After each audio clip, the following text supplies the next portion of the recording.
Dear friends, come on. Take your honorable sweet. Thank you, sir. Thank you, sir. Thank you, sir. Laddu ஏன் sir Lala கடையில் வாங்கினீங்களா? பல வருஷமா இதுவே சொல்லுங்க. அதுக்கப்புறம் மெட்ராஸ்ல எவ்வளவு கடை திறக்கலையா? சாரி சார், பழக்க தோஷம். பழக்கத்தை மாத்துங்கய்யா. புதுசா ஏதாவது திங்க் பண்ணுங்க. இந்த லட்டை எதுக்காக கொடுத்தேன் தெரியுமா? தெரியும் சார். உங்க பாட்டி டேஞ்சரா இருந்தாங்களே, புட்டுக்குனாங்களா? பாய முடியா? புதுசா திங்க் பண்றேன் சார். புதுசா திங்க் பண்ணா அம்மா அத்தியாயிருவாங்களா? யோ நான் அப்பா போறியா?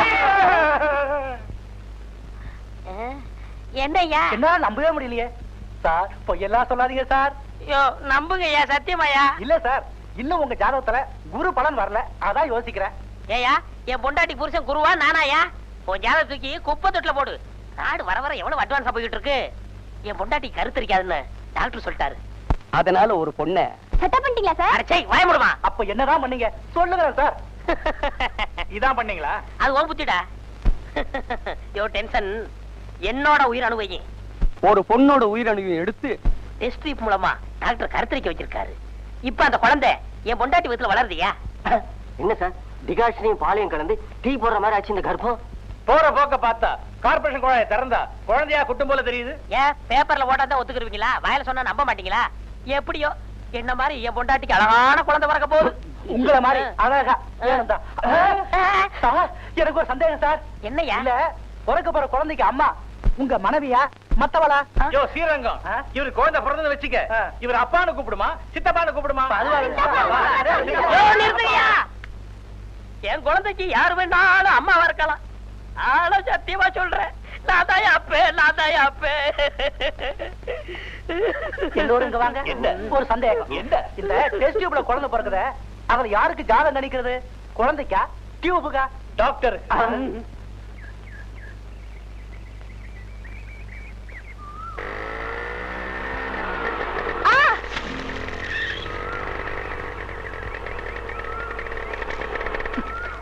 சாரி. ஆமா, இடிச்சிட்டு இங்கிலீஷ்ல இப்ப ஒரு வார்த்தையை சொல்லிடுங்க. ரோட்ல வரப்ப கண்ணை முதுகு பின்னாடி வச்சுட்டு வரீங்க. ஆளையும் மூஞ்சியும் பாரு. இப்படி எல்லாத்தையும் கீழே கொட்டிட்டு என் கண்ணை கேட்டா அவருக்கு என்ன பதில் சொல்லுவேன்? அவர் என்ன உன்ன மாதிரி ஸ்கூட்டர்ல போய் சம்பாதிக்கிறாரு? நாள் பூரா லோலோன்னு சைக்கிள்ல அழிஞ்சு ஒரு வேளைக்கு 4 வேலை செஞ்சு எங்களை காப்பாத்துறாரு. வந்துட்டார் தோற பெருசா சாரி சொல்றதுக்கு.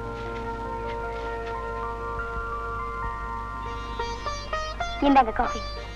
பரவாயில்லைங்க, நான் இப்பதான் சாப்பிட்டு வந்தேன். அதனால என்ன சும்மா சாப்பிடுங்க. தேங்க்யூ. நீங்க ஒரே ஒரு முறை தான் என் தங்கச்சியை பார்த்ததா சொல்றீங்க. அதை மட்டும் வச்சுக்கிட்டு என் தங்கச்சி நீங்க பொண்ணு கேட்டு வந்திருக்கதான் எனக்கு ஆச்சரியமா இருக்கு. என் ஃப்ரெண்ட்ஸுங்களும் அதே தான் சொல்லி ஆச்சரியப்படுறாங்க. அது என்னமோ சார், நான் உங்க தங்கச்சியை பார்த்த முத பார்வையிலேயே எனக்கு ரொம்ப பிடிச்சு போச்சு. அதுக்கு என்ன காரணம்னு கேட்டீங்கன்னா எனக்கு சொல்ல தெரியல. எல்லாம் சரிதாப்பா. உன்னை பெத்தவங்களையும் கூட்டிட்டு வந்து பொண்ணு கேட்டு இருந்தா கொஞ்சம் முறையா இருந்திருக்கும். மன்னிக்கணுங்க, எனக்கு அந்த குடுப்பனை இல்லை. என் வாழ்க்கையில எல்லா விஷயத்திலையும் நானே தான் முடிவெடுக்க வேண்டிய நிலைமையில இருக்கேன். எதுக்கும் எங்களுக்கு கொஞ்சம் அவகாசம் வேணும். ஒன்னும் அவசரம் இல்லை சார். என்னை பத்தின எல்லா விவரங்களையும் விசாரிச்சு தெரிஞ்சுக்கிட்டு யோசிச்சு ஒரு முடிவுக்கு வாங்க. நீங்க எடுக்கிற முடிவு ஒரு நல்ல முடிவா இருக்கட்டும். நான் வரேன் சார். வரேம்மா. அவர்தான் அப்பவே புறப்பட்டு போயிட்டாரு. இன்னும் வெக்கப்பட்டு இருந்தா எப்படி? சரி, அவருக்கு உன்னை ரொம்ப பிடிச்சு போச்சா? உனக்கு எப்படி? அன்னைக்கு பார்த்தப்ப பிடிக்கல. ஆனா மத்தவங்க மாதிரி இல்லாம கௌரவமான முறையில பெண் கேட்க வந்தாரு. இப்பதான் எனக்கு அவரை ரொம்ப பிடிச்சிருக்கு. பிடிச்சிருந்தா மட்டும் போதுமா? அவர் யாரு, எப்படிப்பட்டவரு, சைவமா அசைவமா, டீ காபி தான் குடிப்பாரா இல்ல மத்ததெல்லாம் குடிப்பாரான்னு தெரிஞ்சுக்க வேண்டாமா? அந்த கவலையெல்லாம் உங்களுக்கு எதுக்கு? பையன் எப்படிப்பட்டவன், என்ன செய்யறான், என்ன ஏது எல்லா விவரத்தையும் நான் சரியா கேட்டு வந்துட்டேனே. அவன் பேரு குமார். பையனோட ஊரு மதுரை. 1500 ரூபாய் சம்பளம். பையன் ரொம்ப நல்ல வண்டி. 1500 ரூபாய் சம்பளத்துல ஹோட்டல்ல கிட்ட எங்கேயும் சாப்பிடறது கிடையாது. அவனே சமைச்சு அவனே சாப்பிட்டுக்கிறான். தண்ணி கிண்ணி சிகரெட் இதெல்லாம் சுத்தமான பிரம்மச்சாரியம். அதையும் நான் கேட்டுட்டு வந்துட்டேன். அப்புறம் ராஜ்பேட்டால ஒரு பிளாட் வாங்கி அதையும் வாடகை விட்டு அதையும் சேர்த்து வச்சிருக்கான். ஐயோ ராஜாத்தி, பையன் ரொம்ப அழகா இருக்காண்டி. எனக்கு அவனை பிடிச்சிருக்குது. இந்த வீட்டு மாப்பிள்ளைய அந்த பையன் வரத்துக்கு நம்ம கொடுத்து வச்சிருக்கணும். ஆமா, இதெல்லாம் எப்ப யாருக்கிட்ட எப்படி விசாரிச்சீங்க? இதை விட எனக்கு என்ன வேலை தம்பி? எனக்கு என்ன குடும்பமா பிள்ளையா குட்டியா? அது இருக்கட்டும். நம்ம வீட்டு பொண்ணு ஒருத்தன் வலிய வந்து கேக்குறானா, அவன் யாரு என்ன எல்லாத்தையும் அப்படிங்கிறதுக்கு நான் விசாரிச்சுட்டே வந்துட்டேன்ல. இல்லைங்க, குறுக்க பேசாதீங்க. உங்களுக்கு இந்த கல்யாணத்துல விருப்பமா இல்லையா? எனக்கு சம்மதம் தான். அம்மா உங்களுக்கு? எனக்கு பரிபூர்ண சம்மதப்பா. தங்கச்சி நீ என்னமா சொல்ற? மாப்பிள்ள வந்து பொண்ணை கேட்டதும் முதல்ல சம்மதம் சொன்னது தாமரைதான். இன்னும் என்ன யோசனை பண்ணிக்கிட்டு முதல்ல கெட்டி மேல போட்டுறதுக்கு ஏற்பாடு பண்ணுங்க. மாங்கல்யம் தந்துனா நேனா மம ஜீவன ஹேதுனா கண்டே பத்னாமி சுபகே த்வம் ஜீவே வசரதாம் சதம்.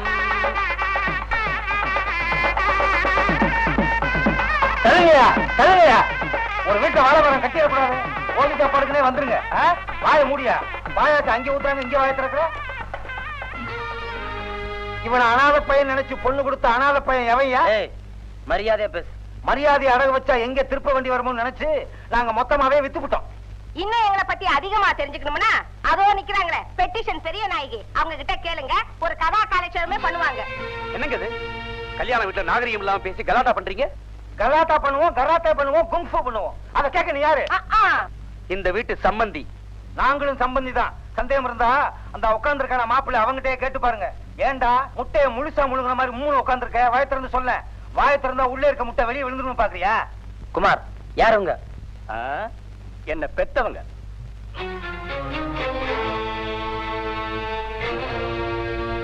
உங்களுக்கு அப்பா அம்மாவே இல்லைன்னு சொன்னீங்களே. இல்லன்னு சொன்னேனே வழிய செத்துட்டாங்கன்னு சொல்லலையே. இவ்வளவு காலம் ஜெயில இருந்துட்டு இப்பதான் ரிலீஸ் ஆகி வந்திருக்காங்க. ஜெயிலுக்கா? நாட்டுக்கு சுதந்திரம் கிடைக்கணுங்கிறதுக்காக ஜெயிலுக்கு போன தியாகிங்க இல்ல நாங்க. வீட்டுக்கு வந்த மருமகளை மண்ணெண்ணெய் ஊத்தி கொளுத்திட்டு அந்த கொலை வழக்குல உள்ள போன வீரங்க நாங்க. இப்படி 2 பேரும் நீங்க இந்தியாவுல பாத்துக்க முடியுமா? மருமகளை கொளுத்துனீங்களா? ஏன்?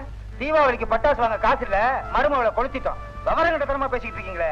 என் மூத்த பையனுக்கு 50 சவரம் போட்டு ஒரு பொண்ணை கட்டி கொடுத்தாங்க. வீட்டுல வந்து பார்த்தா 49 சவரம் தாங்க இருக்கு. இன்னும் 1 சவரம் எங்கடின்னு மருமகளை கேட்டா நான் கொண்டு வந்தது 50 சவரம் தான். நீங்க அசல் தங்கமான உரசி பார்த்ததுல 1 சவரம் குறைஞ்சு போச்சுங்கறா. அவ்வளவுதான். என் சம்சாரம் கண்ணை மாதிரி கொதிச்சு எழுந்தா. கையில சிலம்பு கிடைக்கல, மண்ணெண்ணதான் கிடைச்சது. என் மருமக மழை ஊத்திட்டா. என் பங்குக்கு நான் ஏதாவது செய்ய வேணாமா? சுத்தி முத்தி பார்த்தேன், தீப்பெட்டி தான் கிடைச்சது. நான் பத்த வச்சேன், மருமக எரிஞ்சு செத்து போயிட்டான். எங்க சிலப்பதிகாரத்துல எங்க 2 பேத்துக்கும் இடம் கிடைக்குமா? அக்கம் பக்கம் உள்ளவங்க என்ன ஏதுன்னு ஓடி வந்தாங்க. போண்டா சுடும்போது புடவையில தீ பிடிச்சு செத்து போயிட்டா அப்படின்னு ஒரு பையன் சொல்லி புதைச்சிட்டோம். போண்டாவையா? பணத்தங்க விவரமா சொல்லுடி. இந்த வெட்டி வேலை பெட்டிஷன் பெரியனாகி வீட்டுல உப்மா கிண்டறத விட்டுட்டு எங்க விவகாரத்தை கிண்டி கிளறி இது திட்டமிட்ட கொலைதான்னு கவர்னருக்கு பெட்டிஷனை போட்டு எங்க கம்பியில வச்சுட்டாங்க. 1 வருஷமா 2 வருஷமா 7 வருஷம் உள்ள இருந்துட்டு இப்ப தாங்க வெளிய வர்றோம். ஆனா உள்ள நல்ல சாப்பாடு, அது வேற விஷயம். வைங்க அந்த நல்ல காரியத்துக்கு இந்த அம்மாக்கு ஏதாவது உபகாரம் பண்ண வேண்டாமா? அதனாலதான் எங்க வீட்டு 2வது பையனை இங்க அனுப்பி இவங்க பொண்ணு கழுத்துல தந்திரமா தாலி கட்ட வச்சுட்டோம்.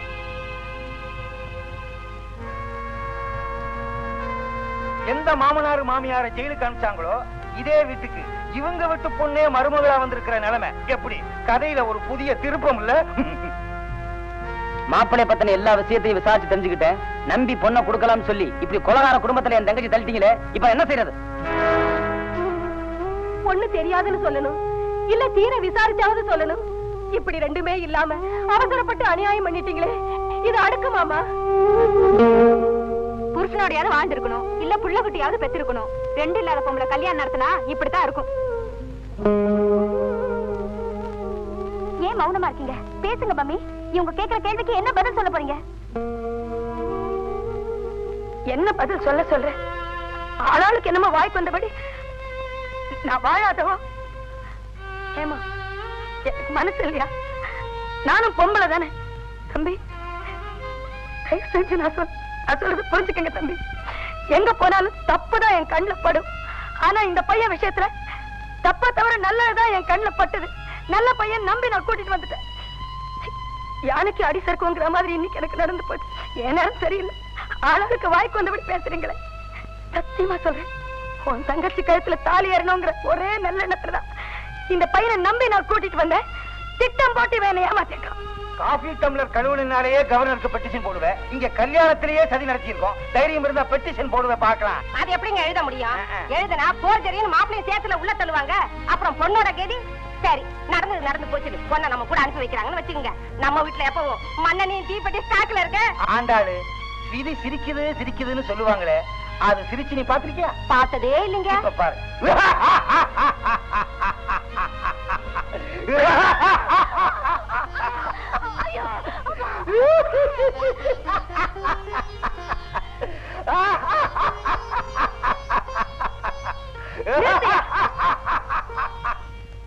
இப்படி மறைஞ்சு நின்னு தாக்குறதுனால பெரிய வீரன்னு நினைச்சுக்காதீங்க.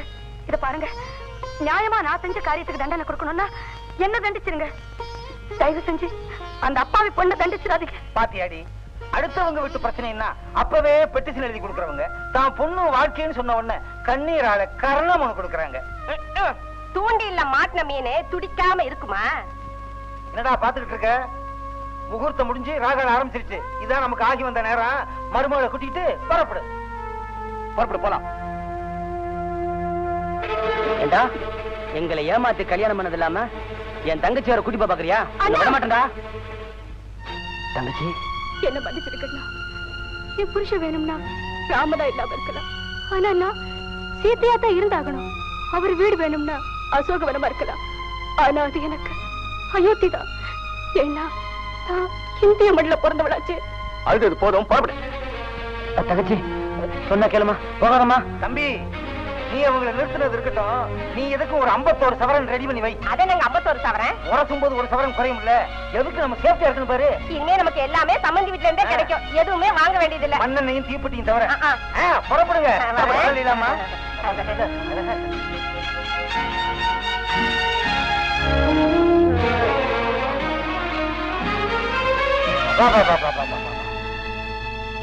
யாரு எங்கடி பிள்ளைய போற? டிக்கில ஏற போறியா? கதவு இங்க இருக்கு.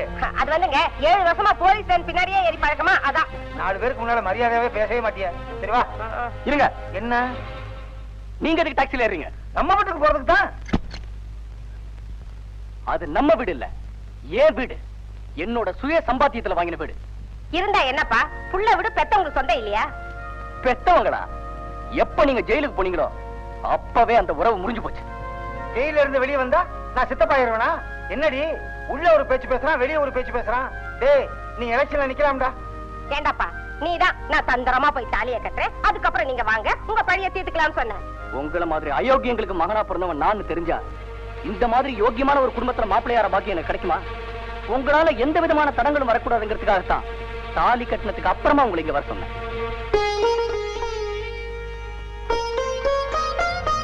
உங்க வரதட்சணை பேராசைக்கு ஒரு மருமக எரிஞ்சு சாம்பலானது போதும். என்னுடைய மனைவிக்கு அந்த மாதிரி குடும்பம் நடக்க விட மாட்டேன். மரியாதை இங்க வெளியே போயிடுங்க. யார பத்திரம் வெளியே போய் சொல்ற? மரியாதையா சொல்றேன். எங்க திட்டத்துக்கு ஒத்துழைக்க போறியா இல்லையா? மண்ணெண்ணையும் தீப்பெட்டியும் மருமகளுக்கு மட்டுமல்லடா, மகனுக்கும் உண்டு. யார் மேல மண்ணெண்ணெய் ஊத்தினாலும் எரியும். அப்படியா? அதை அவர்கிட்ட சொல்லுங்க. யார்கிட்ட வேணும்னாலும் சொல்லுவேன். மண்ணெண்ணையும் தீப்பெட்டியும் வந்து. வணக்கம் சார். வணக்கம். சௌக்கியமா இருக்கீங்களா? வணக்கம் சார். சௌக்கியமா இருக்கீங்களா? அதே ஸ்டேஷன்ல இருக்கீங்க? ஒன்னும் ட்ரபிள் இல்லையா? இல்ல இல்ல. என்ன சார் வெளியே நின்னுட்டு இருக்கீங்க? உள்ள போய் சாப்பிட்டு போங்க, பாயசம் நல்லா இருக்கு. உன்னை உள்ள வச்சு சாப்பாடு போடுறதுன்னா நானே வந்திருக்கேன். கல்யாணத்துல நீ கரெக்டா பண்ணுவேன்னு உன் பையன் முன்னக்கூட்டியே கம்ப்ளைண்ட் கொடுத்து எவ்வளவு நல்லதா போச்சு. பட்டன் போடாம இருந்துச்சு, போட்டு விட்டேன். எவ்வளவு தைரியம் இருந்தா நான் பட்டன் போடுவேன்னு சொல்றீங்களா? முன்னாலேயே அவங்க எரிப்பேன்னு சொல்லுவேன். நிறைய ஸ்டேஷனுக்கு டாக்ஸில ஏறடி. போலீஸ் வெளியே இருக்கு, அங்க போய் ஏறு. ஐயோ, பின்னால ஏறணும்னு சொன்னீங்க, அது சரியா போச்சு. ஜெயில சோறு நல்லா போடுறாங்களா? அவர் உடம்பு பார்த்தாலே தெரியல. நிறைய ஸ்டேஷனுக்கு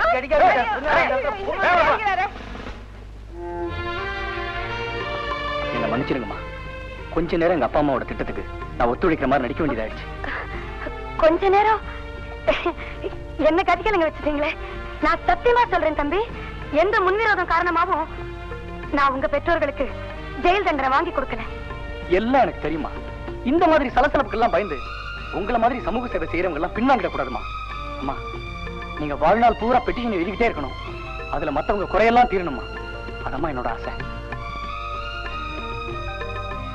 சார், இப்ப நான் உங்க தங்கச்சி அழைச்சிட்டு போலாம் இல்லையா? தாராளமா. வரேங்க வரேங்க வரேம்மா. போயிட்டு வாங்க. போயிட்டு வாமா.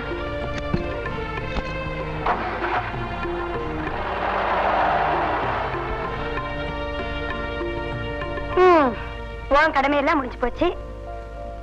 இன்னும் உங்க அப்பா கடமை முடியலையே. இந்தாம்மா, 3 தங்கச்சிகளுக்கும் கல்யாணம் ஆனப்புறம் வாங்கிக்கிறேன்னு சொன்னேன். அதான் கொண்டு வந்திருக்கேன். அது வந்துப்பா, எனக்கு எல்லாம் தெரியுமா. நீ சுயநலக்காரி இல்ல, சூழ்நிலை கைதின்னு. இனிமேலாவது நீங்க 2 பேரும் சந்தோஷமா இருக்க. வாங்கிக்க. அன்னைக்கு அவர் சொன்னது ஞாபகம் இருக்குதுல்ல, இது வாங்கலன்னா உன் வீட்டுல கை நினைக்க மாட்டேன்னு. வாங்க.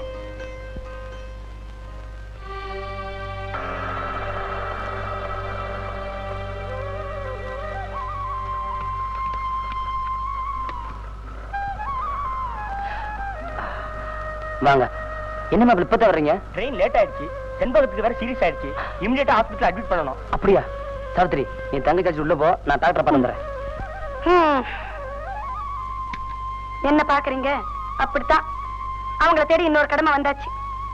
அதெல்லாம் முடியற வரைக்கும் அவங்களுக்கும் ஒரு வாழ்க்கை இருக்கு, அதுலயும் சந்தோஷம் இருக்கு. இதெல்லாத்தையும் மறந்துடுவாங்க. அந்த குடும்ப சந்தோஷம் தான் அவங்களுக்கும் சந்தோஷம். என்ன